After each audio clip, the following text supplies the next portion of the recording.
Today, there's no such feeling as driving in comfort at an elevated ride height without the bulkiness of an SUV conjoined with the compactness of a small sedan.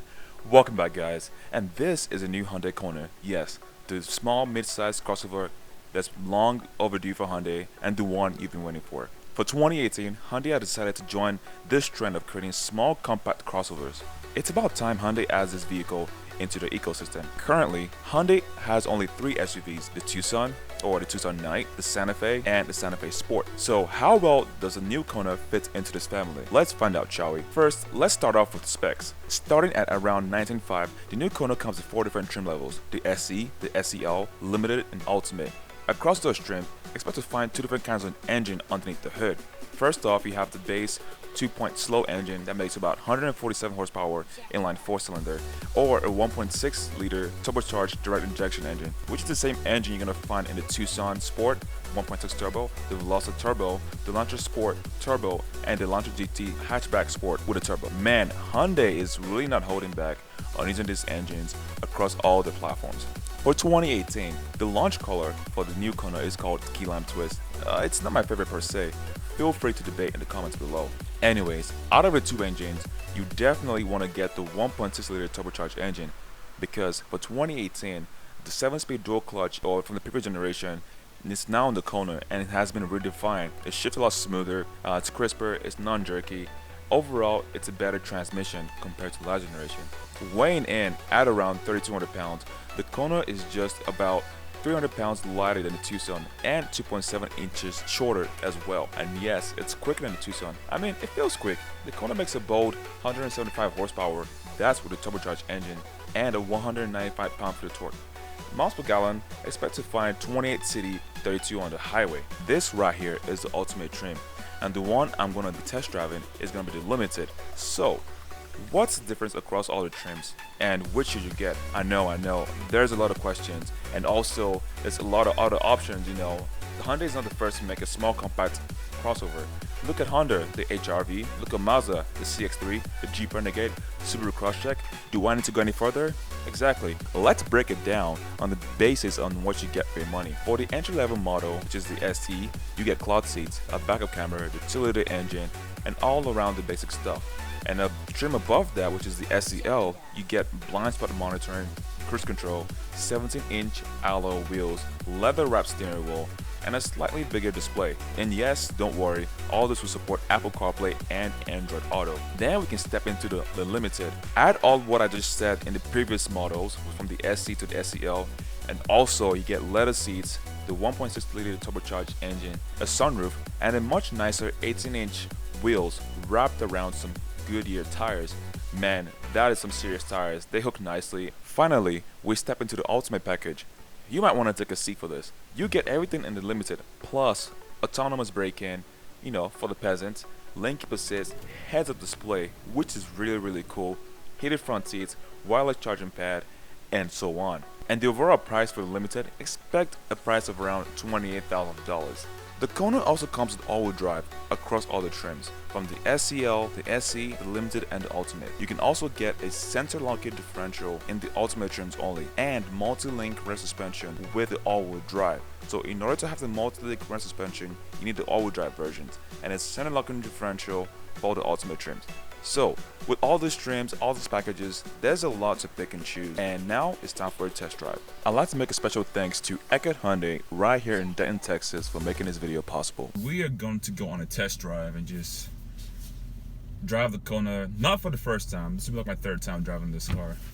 So, well, I'm going to talk about what it feels like to drive the Kona, and I'm going to compare this to the Tucson and maybe the Santa Fe.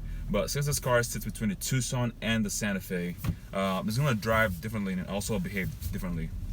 So as I said in the video, we are working with 1.6 liter turbocharged engine. The same engine you find in the Tucson, in the Elantra Sport, and pretty much all the Hyundai lineups so far. So this engine right here has 175 horsepower and 195 pound-feet of torque. So as you guys know, as a general rule, what you feel the most when you're upon acceleration is the torque. So 195 foot-pounds of torque, that's a lot for this car. Oh man. All right, some quick features that this car has over the Tucson. This right here, so basically the Hyundai Kona, I wouldn't say Chevy, but the Hyundai Kona comes in 4 different trims. So you start out with the base, which is the SC, and you have the SCL, Limited, which is this model, and the Ultimate.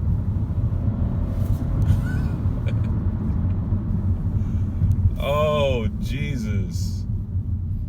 When you put your foot down on the gas pedal in sport mode, this thing torque steers to the right. So make sure you know where you're heading, or just hold on tight to the steering wheel. Because this thing torque steers to the right, like so crazy. So which trim should you get? Well, if you want power, you can get the turbo, which is what I always recommend. It's not a lot of power. It's economical as well. 28 CD, 32 on the highway for the 1.6. So which is not bad. And for an SUV, for a little SUV, it's not bad at all. So I also get the Limited or the Ultimate, because the Ultimate has the head-up display where you push with a button, it just comes up from the cockpit. It kind of looks like a fighter jet, and then all you need is like a ignition start switch on the shifter, but it doesn't have that. But it just feels really, really cool. There are a few drawbacks to this car. Well, road noise, you have some little bit tire noise and wind, and that's about it. If you look around the car, I mean, the styling is great. I personally like the styling of this car. But if you look around the back and the sides, there's all these plastic, body panels added onto the car. I mean, here they look nice, but as they age, they might just wear out easily, and they can break off easily. So those are just cosmetic wear, wear and tear on the car. Also, if you want the safety features like the blind spot monitoring and all of that, you need to step up to the SCL trim, because the base trim wouldn't have it. Well, which is kind of a bummer though, because that should be standard in the all across the trim. I mean, you do get a backup camera too, and the display is kind of like where you find the Elantra GT, and the like how it's like hanging off like that. So most people don't like that, but personally, I like the way it feels. I don't have to reach. It's in arm's length, because I have long arms, but anyone that's like shorter than I am, they can easily reach ease of access and play with the infotainment display. Nothing is different as well as software. You do get Apple CarPlay and Android Auto. Overall, this car has everything you need in the Tucson, plus more. Kind of like the plus more of that. It's just smaller, more compact. A lot of people that would drive these cars are, like the millennials. So as you can go kayaking in this, and it also get a sunroof. It's not a moonroof. I'm glad they didn't put a moonroof in this car. The sunroof is just perfect, and you can put a kayak up there or whatever it is. This car just handles great, and this car is very, very, tall. Almost feels like driving a Tucson, but yeah, it feels nimble, short. It's like a shorter wheelbase kind of, and the way it just rides and the styling, it looks pretty good. And one thing I also noticed that I've never seen out there. So remember, if you guys are familiar with dynamic bending light that Hyundai does, and pretty much any of the car manufacturer. So basically, what that is, it's when you turn the steering wheel, you're driving at night, the headlights, follow the direction of the steering wheel. But this doesn't have that. I don't know what it's called, but it's more like when you turn the steering wheel, the light bulb on one side turns on, and when you turn to the other side, that light turns on and that one goes off. So vice versa. So I guess that helps in cornering. So this lights up that part of the road you're cornering into. It's pretty cool. Have a look.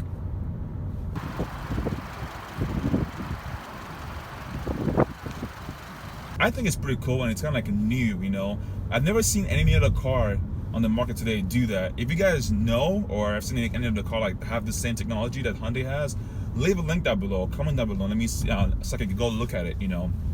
So yeah, this engine doesn't behave like a Tucson engine though. It just has more torque than anything.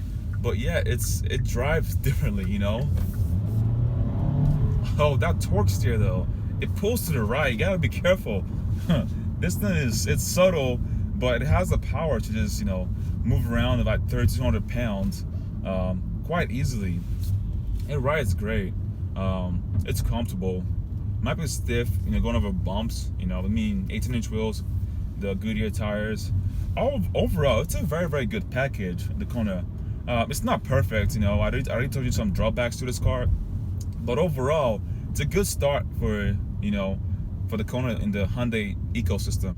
So if you guys are in the market for a small crossover SUV, and you get like Mazda and all that. Just shop around and drive the Kona. Play around with the drive mode button. You know, you have sport, normal, and just see what you like and get a perspective, different angles, you know, of which one you want to get. But the Kona should definitely be on your shopping list if you guys are looking for a small family crossover SUV. But yeah, that's my overall thought about this car. I hope you guys enjoyed this video. Once again, if you enjoyed this video, leave a like, subscribe, and I'll see you guys in the next one. Peace.